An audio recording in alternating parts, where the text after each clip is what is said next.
She is. Corgi? Oh, Corgi. wow. Oh, I love a fat corgi. Oh, so cute. Hi Yeah, so she's going to be doing the interview. And there. Oh man, that it's hard because I just really want to pet her and I just can't through the screen. thank you so much for taking the time to speak with me. And congratulations on the French Italian. Oh, thank you. And thanks for being interested in the film. Yeah, I live in LA, but I've had a lot of nightmare neighbors. I feel like it just comes with the territory of living in a big city and just being in close proximity to so many people. I imagine, was this inspired by a particular nightmare neighbor you had? Oh, no, I would never admit to owning a karaoke machine. No. But it is just like an amalgam of everybody. It's such a relatable situation when we live in close quarters. You see your neighbors, you hear your neighbors, and then you kind of imagine like, what the heck are they doing? The karaoke aspect honestly spoke to me because when I first started dating my girlfriend, she told me the story about how she lived next to this woman who broke up with her boyfriend and then would bring like her Tinder dates back to her apartment at like midnight and then sing karaoke to them. So she just like for like weeks on end, she just always had to listen to Total Eclipse of the Heart Oh like man. every night for like several weeks on end until I guess she got another boyfriend. And that guy was like, no more singing. No more singing. We're throwing that out. It was whatever. Her women would rather, yeah, sing karaoke than go to therapy, I guess. Or Yes, totally. Yeah. And it is like, I understand the impulse. That's the kind of thing you do want to do in private, you know what I mean? And yet cannot be done. Too loud. I imagine you've been asked what your go-to karaoke song, but if you had to pick a song to sing specifically to annoy your neighbors, like what song would that be? Oh wow. I have a long list because I am a Ween fan. So I'd probably pick a Oh, Ween nice. a Ween song. Yeah. But the movie is about this couple who puts on a fake play to get back at their annoying former apartment neighbors. Do you have a background in theater that inspired those moments or made you want to make like a movie about making a play? Yeah, I mean, I as a kid did theater in high school. Yeah, I think that's like in America, like how a lot of people get into the arts. Is like that's your entry, especially the performing arts. And so I remember like there's nothing more fun than putting on a play with your friends. It is like the most engaging activity anybody could ever do. And I was really excited to put that energy into a movie. And of course, like, a play within a play within a movie within a movie is like just some of my all my favorite, works of art use that format. And so it was like pretty fun to put my absurd twist on it. And you have a ton of great comedic talent here with Kat and Aristotle, who have these comedy backgrounds, doing stuff like UCB, some of the other comedy theaters. Was there room for them to like improv any particular lines of dialogue or scenes that they kind of came up with on the fly?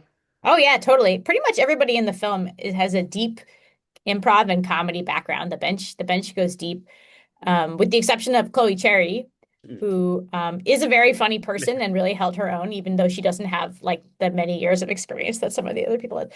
There's a lot of improv in the movie throughout. I did write jokes for every scene and I did make the actors perform my jokes, but then often they would come up with better jokes. And it's like, you just got to let those win.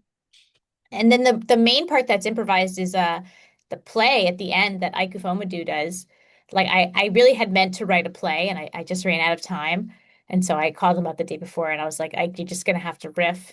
And he was game. So it's just him and Ruby McAllister kind of riffing for spent all day just like making up a play. It really worked out. Is there more to the play that like we don't see? Is there like an entire extended cut of like we kind of see somewhat of a narrative kind of take shape with the French Italian? I mean, we did shoot a lot of a play. I could cut it together. Maybe special features. I should Yeah. make the extended version of the play. And did you know the actors beforehand, or did you write with them in mind, or how did everyone come on board? The only person I was really writing for is Ruby McAllister, who plays Wendy, their theater friend.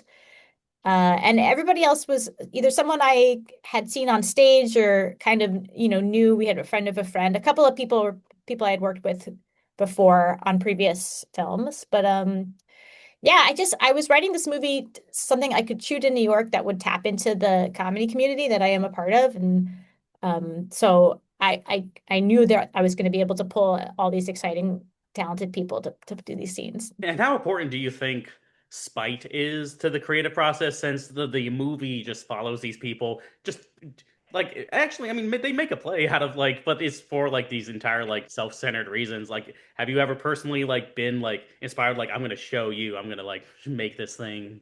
Yes, every day, every day. I actually think that the big driver for creativity is terror.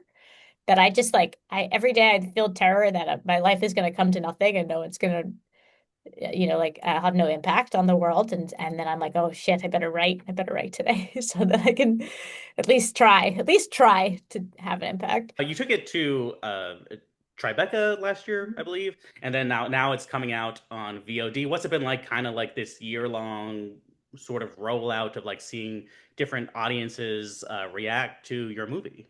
It's been fun. It's played a lot of different places. I mean, Tribeca was our hometown premiere. We were in this, big theater in the East Village where I used to go see Rocky Horror Picture Show when I was a kid, like a teenager. And so like that was like everybody came and all my friends came and it was like the biggest, most fun. And then it really had an interesting festival life. Some places like that I didn't predict were gonna really take to it. Like it did great in Nashville. And we also played it in Poland, and the Polish people did not like it. Like, so it was really interesting to run the gamut. I think of it as such a New York movie and such like kind of a Jewy neurotic comedy, but it had appeal other places. Played in San Francisco and played, excuse me, New Hampshire. And then, it's like everything takes a little longer than you think. So the journey to getting it to the release has been, everybody hopes you do the premiere and off the momentum of that, it's out in 3 months, but it took a little bit longer. But we're happy with how it's landing. So Maybe if you had called it the Polish Italian, they would have taken to it better. yeah, they didn't. I think maybe the jokes didn't translate, and they also were unhappy that everybody in the movie is like kind of a bad person. They kept being like, "Why did you make a movie about like people who are bad that we shouldn't be rooting for?" And I was like, I don't know. Like, what else do people think about? I can't even answer that. It was hard. Luckily, the beer in Poland's good, so I had a great time. Nice. Yeah. Well, are you working on anything next, or might we see a theatrical play out of you at some point? Oh, wow. Yeah, I did a play last year that was so fun. And I was like, wow, I just made a movie about making a play. Now I get to do a play. I'm making another movie. It's coming together slowly and yeah, you'll hear about it eventually. Yeah. I'm looking forward to hearing more about it, and thank you again so much for taking the time to speak with me today. And the French Italian comes out on VOD October. Right now. Right, all right, it's available right now. Go It go just watch came it. out at noon, I think. Yeah. Oh, great. Yeah. Well, go watch it now. Thank you again, Yeah. Rachel. Great. Thanks a lot, Mike.